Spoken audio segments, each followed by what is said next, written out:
Let's define bad sex. 'Cause I think all the guys listening want to know, what is bad sex for women? When it's not fun. I don't know. I mean, okay, I would say painful. I would say, when there's not enough arousal built up for whatever that is for your partner, and they should tell you if you're not sure that they're aroused.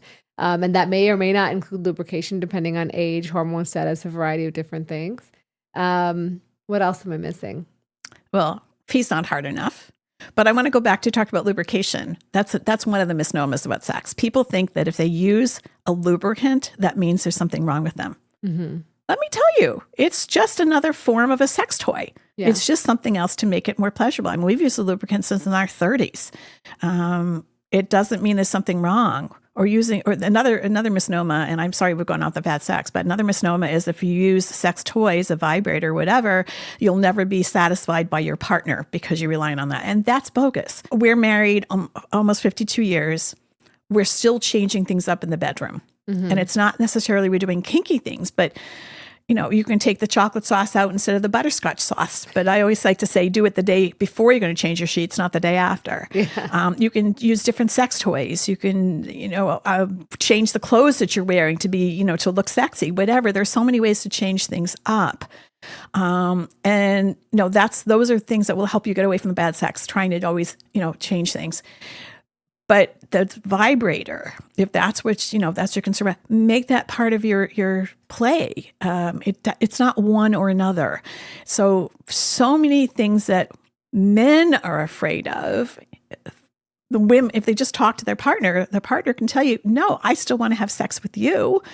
Just sometimes I want to use the vibrator, and sometimes I want to use the vibrator that goes in, and sometimes I want to use one that just plays on my clitoris. I mean, there are a lot of different things to do. Sometimes I want you to play with my nipple, sometimes blow in my ear. There's so many ways to change things. Yeah. But going back to the bad sex, you're right. Painful sex is always going to be bad sex. Nobody should have painful sex. And we all know that women do. Yeah. But when it happens, that's when it's time to reach out to your doctor to get help. Because sex should be pleasurable. Everybody has a right to enjoyable, pain-free, pleasurable sex. Nobody should suffer pain. Yeah, absolutely. My husband's idea of skincare is using a bar of soap and whatever free lotion sample we have lying around. I finally convinced him to try something new after finding the cleanest option possible, Based Body Works. They have no sulfates, parabens, or endocrine disrupting chemicals. He started using Based's 2-step and done routine because, let's be real, there is no way he was going to do more than that. He used their charcoal cleanser and their squalene moisturizer, and within weeks, his skin was looking better than it had in years. If you or the men in your life have been using the same products forever without thinking twice about what's in them, this is the easiest upgrade you can make. Either send them the episode or just make the swap yourself. Based Body Works is clean, plant-based men's grooming that actually performs. Use code RENA for 20% off at basedbodyworks.com and get a free toiletry bag when you buy a set, because confidence shouldn't come at the cost of your health. What do you think, if you're talking to women, as someone who does a bunch of education, what are the top, let's say, 5 things that every woman should know? So I think first and foremost is to know about menopause. Okay. Women think that menopause is when they have the vasomotor symptoms. And when they're over, which for most women is a couple of years, they're now in postmenopause. Mm-hmm. Well, menopause and postmenopause are the same thing, and you're in it until you die, because it happens when your ovaries stop producing the hormones. The vasomotor symptoms may adjudicate, but 5, 6, 7 years later, when you start having painful sex, that's from menopause. And women don't associate that with menopause. Absolutely. Because it's far enough away that they don't know that. And then when we use 2 different words like menopause and postmenopause, they just assume they're 2 different things. So that, to me, is a huge problem that women don't understand. Yeah, and the recurrent UTIs that start years later. And that's also due to lack of estrogen in the vagina. So I would say that's a big one that I see all the time. Well, as I said, I saw it in my mother, but yes, it's a real problem. Mm-hmm. And until physicians are willing to open their eyes and for them to understand, mm-hmm. and not just keep giving, macrobid all the time, Cipro all the time, which have, Cipro has its own side effects. They both do. Yeah. Yeah. Well, macrobid's, I think, a little less, but yeah, I mean, the point is that if you need to look at a situation. You need to listen to a woman. If you listen to your patient, this is something my husband taught me many, many, many years ago. If you listen to the patient long enough, he or she will tell you what's wrong. So if they're having recurrent UTIs and they're having painful sex, or even if they're not having sex, but they're having bleeding from fissures, things like that. Listen to the story and figure that out. Yeah. Don't just make the assumption on that first thing. If there are multiple things going on, then maybe they're all from one problem and not multiple problems. Not always true. There are times there are multiple problems. Well, it's interesting. Sometimes they'll come in for something, but you realize that it's actually affecting their sex life. And that's not what they came in to talk to you about. They came in to talk about this other thing that's going on. But when you ask, like, are you having sex? Like, I can't because of this thing. And it could be even very unrelated. It could be like, I have an ache here, or I have something else going on. But because it's prohibiting them from, it's causing them pain in whatever reason, or they're depressed, or they're sad, or whatever that condition is causing for them, it's actually affecting their sex life. And that's what's really the problem. And I wish doctors asked more about that. And they need to ask open-ended questions. Mm-hmm. There's a classic interview study that was done, and the doctor said, "Are you having sex?" And she said, "No." End of story. And then because it was part of a study, she came out and the nurse talked to her. She says, "What happened?" She says, "Well, he asked me if I was having sex." And she said, "What'd you say?" She says, "No." She says, "Well, why aren't you having sex?" She says, "Because it's too painful." Mm-hmm. And in 3 seconds, she found out what the physician didn't, because he didn't ask the open-ended question, why not? Right. Absolutely. I ask all the time, because we are taught in medical school, right? Are you sexually active? But then the follow-up is why or why not, right? Is it because you don't have a partner, because you don't want to, because it hurts, because it's not working, right? All those things. Follow-up is so, so important. Yeah. So we have patients who come to us, young women with hyperactive sexual desire disorder. And many people say, well, just give them a medication. There's no need to examine them. And we are a biopsychosocial facility at San Diego Sexual Medicine. Every patient sees our sex therapist, sees either my husband or a nurse practitioner for history and for physical. And these women who have been on oral contraceptives, you go in and do a physical, and you'll ask them ahead, are you experiencing pain with sex? And they'll say no, because they've spent their whole life experiencing pain, and their best friends are all on OCPs, and they all experience pain, and they think that it's normal. And what a shame that a 19, 20, 21-year-old should think pain with sex is normal. And you examine them, and you touch them with the cotton tip swab around their vestibule, and you literally touch it, and they hit the ceiling. Mm-hmm. They have so much pain. Well, no wonder they have low desire. Who wants to have sex if it's painful? Right. So to me, the most important thing when you give a medication is, full disclosure of its side effects. I mean, informed decision is based on knowing the pros and the cons. Absolutely. And while I don't say women shouldn't have contraceptives, I mean, it was my generation that fought. I mean, it was the 1960s when I was going off to college that we were on the pill. And we need to have contraception, but we need to inform our patients that a certain segment of society of women being put on the pill are going to experience pain.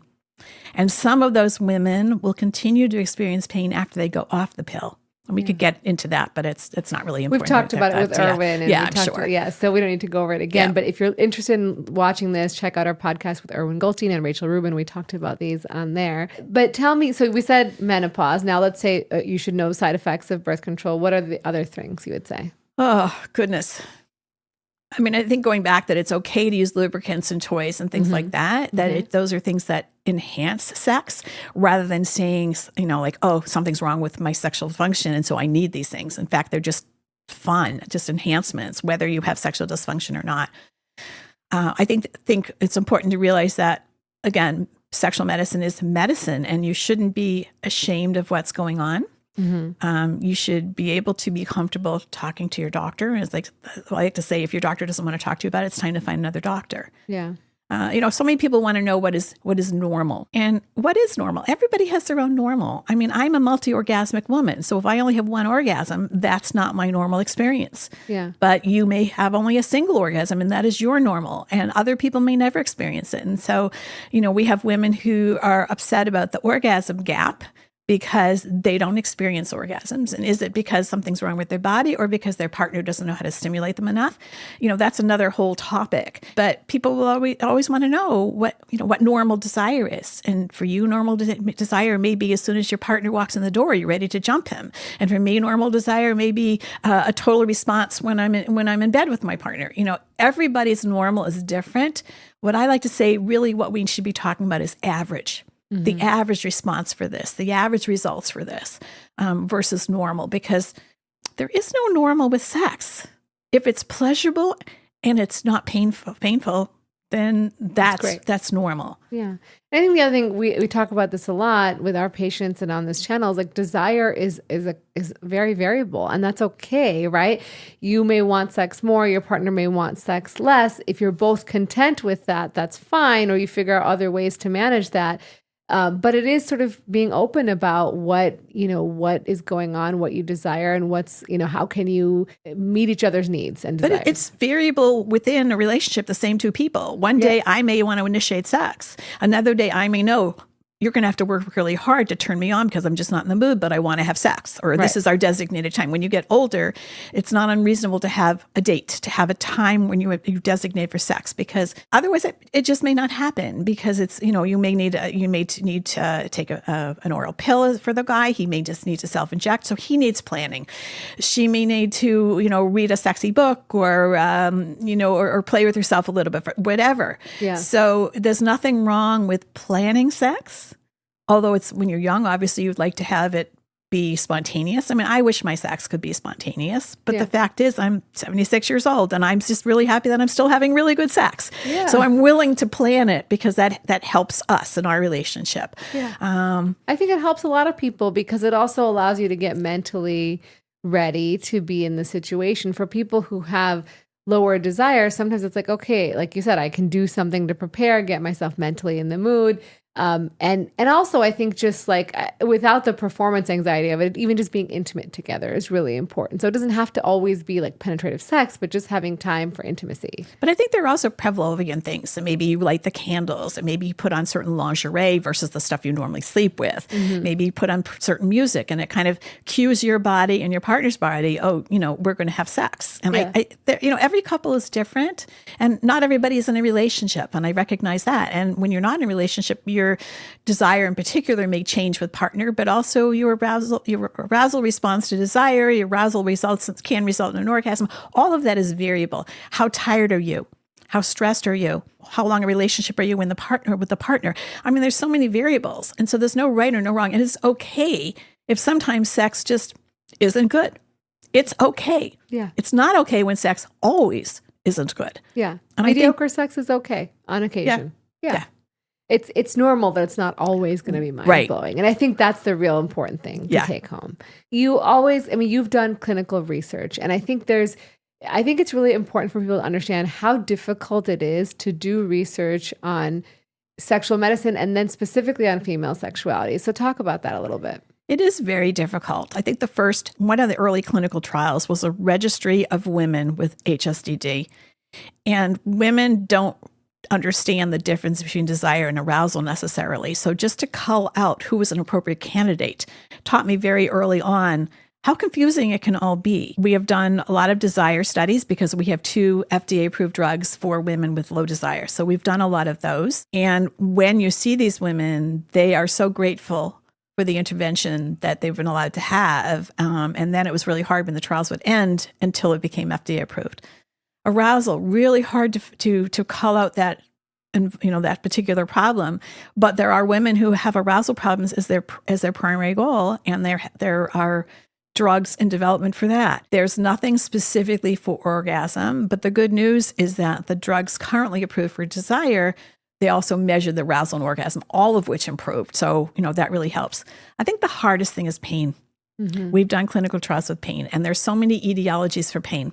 So if it's menopause, that's pretty straightforward, and they've done some very good trials on that. And it's really remarkable to see the improvement in women who had no access to any treatment for genital urinary syndrome of menopause. Mm-hmm. And suddenly they're having pain-free sex. Yeah. And it's like the world has opened up for them.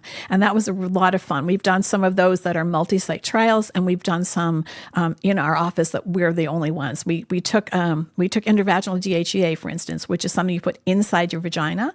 And we wanted to see, is it going to improve the pain that's in the vestibule, which is the opening to the vagina? So the medication is not prescribed for that. And we said, let's just see if it works. And lo and behold, it did.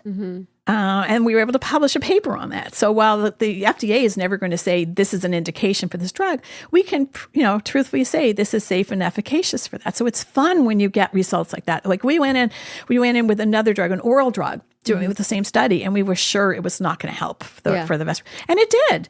I love when I'm blown away by the results. But when we do a clinical trial, people always say, well, does it work? I say, well, if I knew it worked, I wouldn't have to do the research.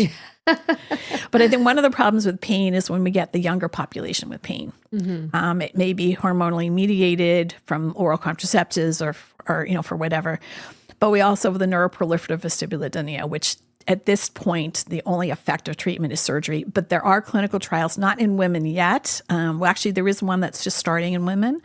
And so it will be really exciting to see that. So the problem is, on the phone, you do a phone screen. Yes, I have pain. You have to get enough of a history, and then they have to come in and you have to examine them and you have to get blood tests. And men know erectile dysfunction, though I will tell you, switching back to men, that when we did a study for premature ejaculation, and you do a phone screen first because you don't want to waste their time or your time.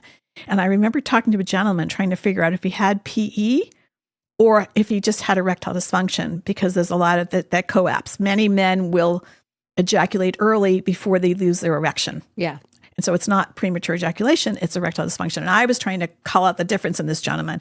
And I realized he didn't have a clue what I was talking about. And you have to talk to the language of the person when you're in a clinical trial. And I finally said, do you come before you stick it in? He goes, no. I said, well, how soon after? He says, 4 or 5 minutes, but I wish it was longer. At that point, it didn't matter what the cause was. Yeah. But he finally understood what I was asking. I was trying to use more sophisticated language, more scientific language.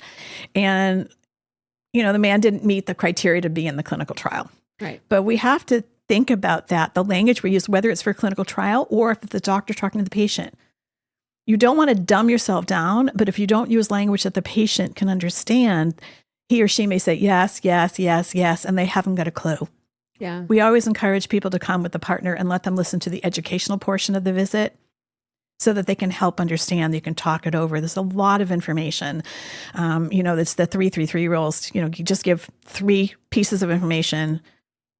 Find out first what the patient understands, then give them 3 pieces of information, then make sure they understood those 3 pieces before you go on to anything else. We forget. I know my husband's one of the worst. He will overload patients with information. I do that sometimes too. And then we give them all the information written down, which is really helpful. And we actually, in our office, we do a follow-up, we do a wrap-up call. So after they've read all the written information, we have a call a couple of weeks later. That's considered the end of the first visit, no charge. Just so they can ask those questions because they were so overwhelmed. Right. And it's so important that physicians realize the patients can be overwhelmed and, address that, recognize it. And it's not a fault of the physician. Yeah. It's like, don't take it as your own mistake. Take it as you were in a partnership with your patient, and that partnership is going to look different with every patient. Guys, if you liked that conversation, I need you to do one solid favor for me. Hit that subscribe button, follow button on the podcast platform you're listening on, because it does a huge favor for us in helping more people find our content. It takes just a couple seconds and is completely free. And as always, we're going to take care of yourself because you are worth it.